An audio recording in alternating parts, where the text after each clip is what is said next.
We're taking our rightful share of your dad's inheritance. Get out of the house." My stepmother Claire's voice crackled through the phone, dripping with spite. I felt my heart race, but kept my voice steady.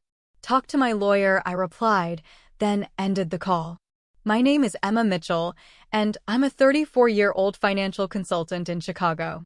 My father passed away 3 weeks ago after a battle with cancer, leaving behind a complex web of relationships and his considerable estate. My stepmother Claire, whom he married 5 years ago, had always resented my close relationship with him. She spent years trying to drive a wedge between us, but my father saw through her manipulations. What Claire didn't know was that my father had prepared for this exact scenario. In the month before his death, as his illness progressed, we had lengthy discussions about his estate. He witnessed how Claire's behavior grew increasingly controlling and hostile. She would try to prevent him from seeing me, claiming he needed rest, and would intercept my calls. But my father was no fool. "Emma," he had said during one of our private meetings at his office, "I've seen how Claire treats you. I know what she's capable of, and I won't let her take what's rightfully yours." He had already begun working with his lawyer to ensure his assets would be protected and properly distributed according to his wishes.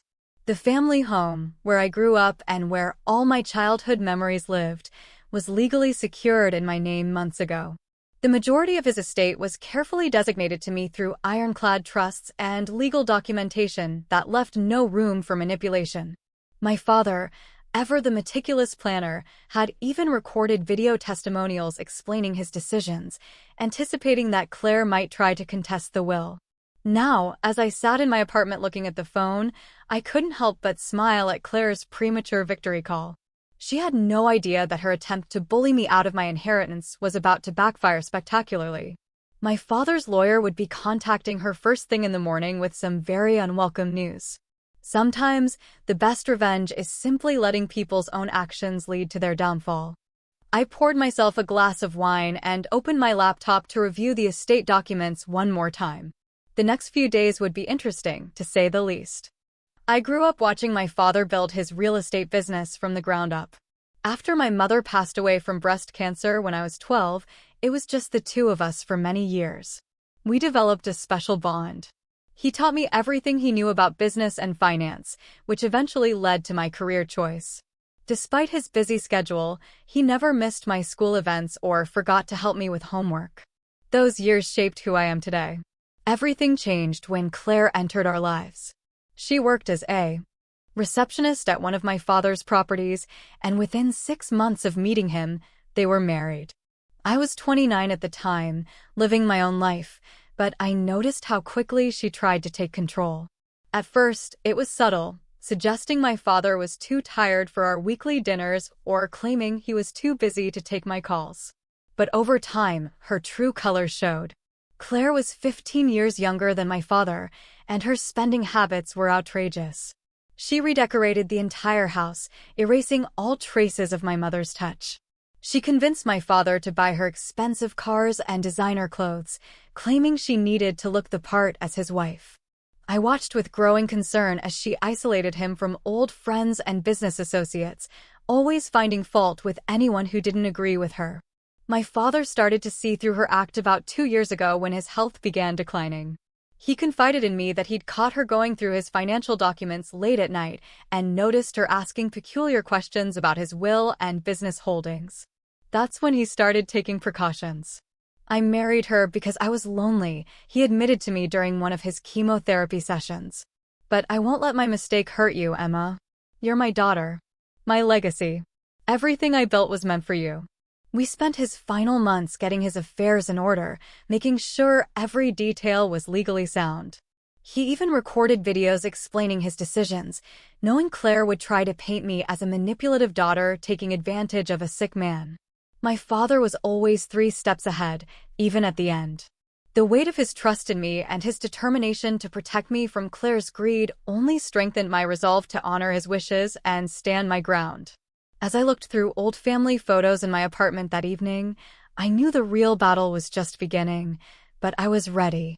The morning after Claire's threatening call, I met with Henry, my father's longtime lawyer and friend, at his office. His face was grim, but determined as he shared the latest developments.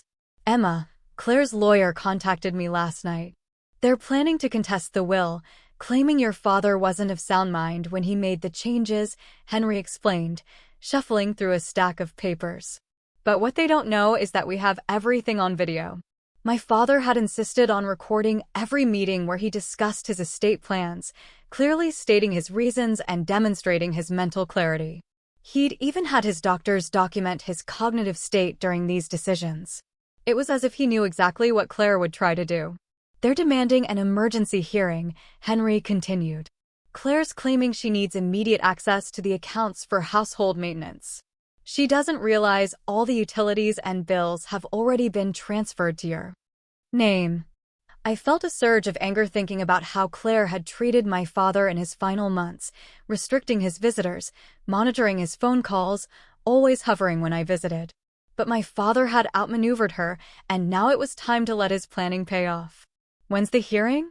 I asked, already knowing this would be the turning point. "Tomorrow morning. They're pushing for speed, which will actually work in our favor. They haven't had time to fabricate any evidence, and we have everything documented." Henry smiled slightly. "Your father was brilliant, Emma. He knew exactly what he was doing."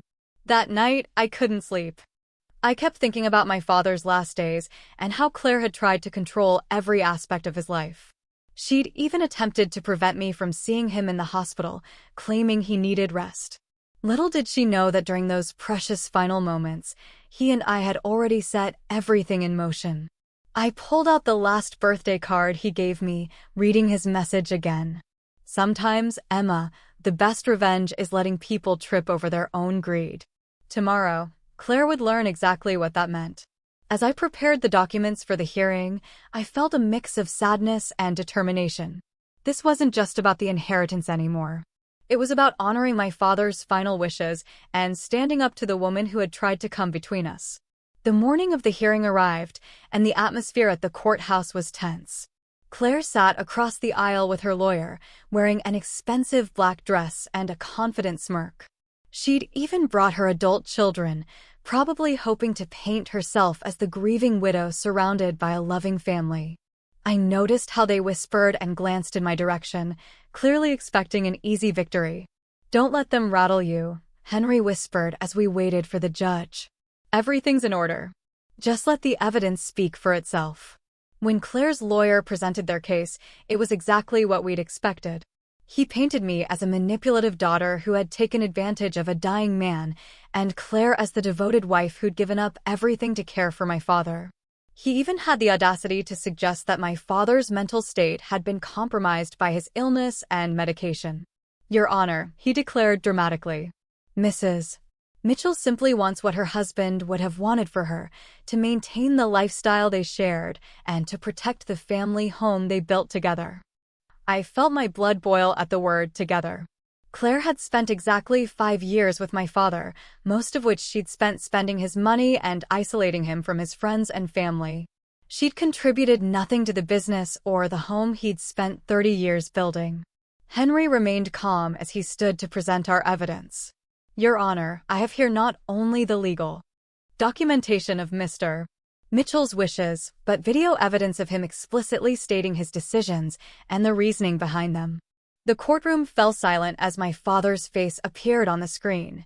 He looked tired from his illness, but his eyes were clear and determined as he spoke. "I am making these changes to my will of sound mind and body. My daughter Emma is the rightful heir to my estate. My current wife Claire has been provided for adequately through her prenuptial agreement, but she will not inherit my business or family home. These belong to my daughter." I watched as Claire's smirk faltered, her face growing paler with each passing minute. Her lawyer shifted uncomfortably in his seat as more evidence was presented: the documented conversations, the medical evaluations, the meticulous paper trail my father had created. The judge sat forward, studying the documentation carefully. The medical reports confirming my father's mental clarity were particularly damaging to Claire's case. Then came the most devastating evidence: surveillance footage from my father's home office showing Claire searching through his files late at night, along with bank statements revealing suspicious transfers she'd attempted to make in the weeks before his death. Furthermore, Your Honor, Henry continued, we have evidence that Mrs. Mitchell attempted to transfer significant sums from Mr. Mitchell's business accounts to her personal accounts without authorization, just days before his passing. Claire's face turned from pale to crimson. Her lawyer leaned over to whisper something urgently in her ear, but she brushed him off, standing up abruptly. He promised me everything, she burst out, losing her composure completely. Emma manipulated him against me. I deserve that house. I was his wife. Mrs. Mitchell, please be seated, the judge ordered sternly. Your outburst isn't helping your case. I remained silent, watching as Claire's carefully constructed facade crumbled. Her children looked embarrassed, avoiding eye contact with everyone in the courtroom. The whispers among the observers grew louder as Claire continued to protest. Henry then presented the final piece of evidence, a video recorded just 2 weeks before my father's death, where he explicitly detailed his concerns about Claire's behavior and his reasons for the estate planning decisions. The courtroom fell silent as they watched my father, weak but clear-minded, describing how Claire had tried to isolate him and control his assets. Order in the court, the judge demanded, banging his gavel. Based on the overwhelming evidence presented, I'm prepared to make my ruling. I held my breath, though I already knew we had one. The extensive preparation my father had done left no room for doubt. Still, hearing the judge officially declare that all of my father's final wishes would be upheld felt like a weight lifting from my shoulders. Furthermore, the judge added, looking directly at Claire, any attempts to contest this ruling will result in a thorough investigation into the suspicious financial activities brought to light today. Do I make myself clear? The judge's words echoed through the courtroom as Claire slumped in her chair, finally silent. Her lawyer quickly gathered his papers, already knowing they'd lost completely. But what happened next was even more satisfying than the verdict itself. The court also orders a full audit of all financial transactions made by Mrs. Mitchell during her marriage to the deceased, the judge continued. Given the evidence of attempted unauthorized transfers, this matter will be referred to the appropriate authorities for investigation. Claire's face drained of all color. Her children, who had been so smugly confident earlier, were now quickly leaving the courtroom, not even waiting for their mother. The carefully crafted image of the grieving widow had shattered completely, revealing the truth my father had known all along.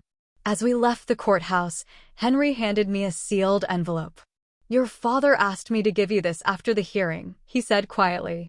Inside was a letter my father had written, along with photos of us from when I was young, standing proud in front of our first real estate project together. My dearest Emma, the letter began. If you're reading this, then everything has gone according to plan. I knew Claire would show her true colors eventually. While I regret bringing her into our lives, I never doubted your strength or intelligence. The business is yours now. Everything we built together, you were always my true partner in this journey. I felt tears welling up as I read his words, but they weren't tears of sadness. My father had given me one final gift, not just the inheritance, but the satisfaction of seeing justice served. Through careful planning and foresight, he'd ensured that the truth would prevail. That evening, as I sat in my father's study, now my study, I noticed Claire's designer bag still sitting in the corner. She would need to collect her personal belongings soon, but that would be her final visit to the house that had never truly been hers. 2 weeks after the hearing, I began the process of going through my father's belongings. Each room held memories, but his study affected me the most. Sitting at his desk, I found myself surrounded by 30 years of business records, family photos, and personal mementos. It was here that he taught me about real estate, showing me property assessments and explaining market trends when I was barely old enough to understand. Claire had scheduled a time to collect her things, supervised by our lawyers. As I prepared for her final visit, I discovered something interesting, a hidden compartment in my father's desk containing a journal. He documented everything, Claire's manipulation attempts, her secret phone calls, her late-night snooping through his files. He'd known exactly who she was, but had played along while protecting what mattered most.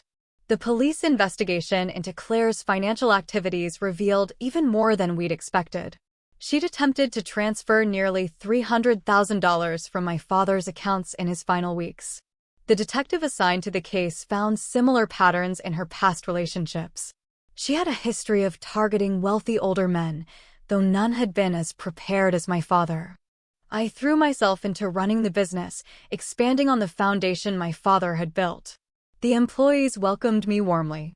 Many had known me since childhood and had witnessed my father grooming me for leadership. They shared stories about how he'd proudly shown them photos of my college graduation, my first real estate deal, my successes. One evening, while reviewing some old contracts, I received an unexpected call from Peter, one of Claire's children. "Emma," he said hesitantly, "I wanted to apologize. We knew what our mother was doing, but we didn't stop her. Your father was a good man who deserved better." His words surprised me, but they also brought a sense of validation. Even Claire's own children had seen through her act. Peter explained that she'd pulled similar schemes before, targeting wealthy older men. My father had been different, though. He'd seen it coming and had outmaneuvered her completely. The business thrived under my leadership, and I found myself adding my own touches to my father's legacy. I established a scholarship program for aspiring real estate professionals, naming it after him. The first recipient was a young woman whose single father had sacrificed everything to support her education. It felt like coming full circle. The day Claire came to collect her belongings was tense. She arrived with 2 movers and her lawyer, looking considerably less polished than during the hearing. As she walked through the house, I noticed how she lingered in front of certain items, particularly the expensive decorations she'd convinced my father to buy. "You can take what you personally purchased," Henry reminded her firmly. "Everything else stays." He had a detailed inventory of what belonged to the estate. Claire's face tightened as she realized how little she could actually claim. During this final visit, I maintained my distance, working in my father's study while they packed.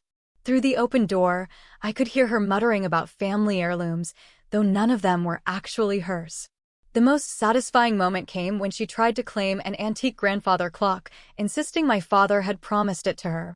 Henry simply pulled out a photograph from 30 years ago showing the clock in our living room when I was a child, long before Claire entered our lives. "Mrs. Mitchell," he said firmly, "please don't make this more difficult than it needs to be." The clock stayed, along with numerous other items she tried to claim. As she prepared to leave, Claire paused in the foyer. For a moment, I thought she might try to apologize or make amends. Instead, she spoke bitterly. "You think you've won," she said, "but you'll end up alone, just like your father did." I stepped out of the study, facing her directly. "My father was never alone," I replied calmly. "He had me, his true family, by his side until the end. That's something you never understood and never will." She left without another word, and as the door closed behind her, I felt a profound sense of closure. The house seemed lighter somehow, as if her departure had lifted a heavy shadow. I walked through each room, touching the familiar surfaces, feeling truly at home for the first time since my father's passing. 1 year later, I sat in my father's, now my office, reviewing our latest property acquisition. The business had grown significantly under my leadership, expanding into new markets while maintaining the integrity my father had instilled. His photos sat on my desk, a reminder of everything he'd taught me.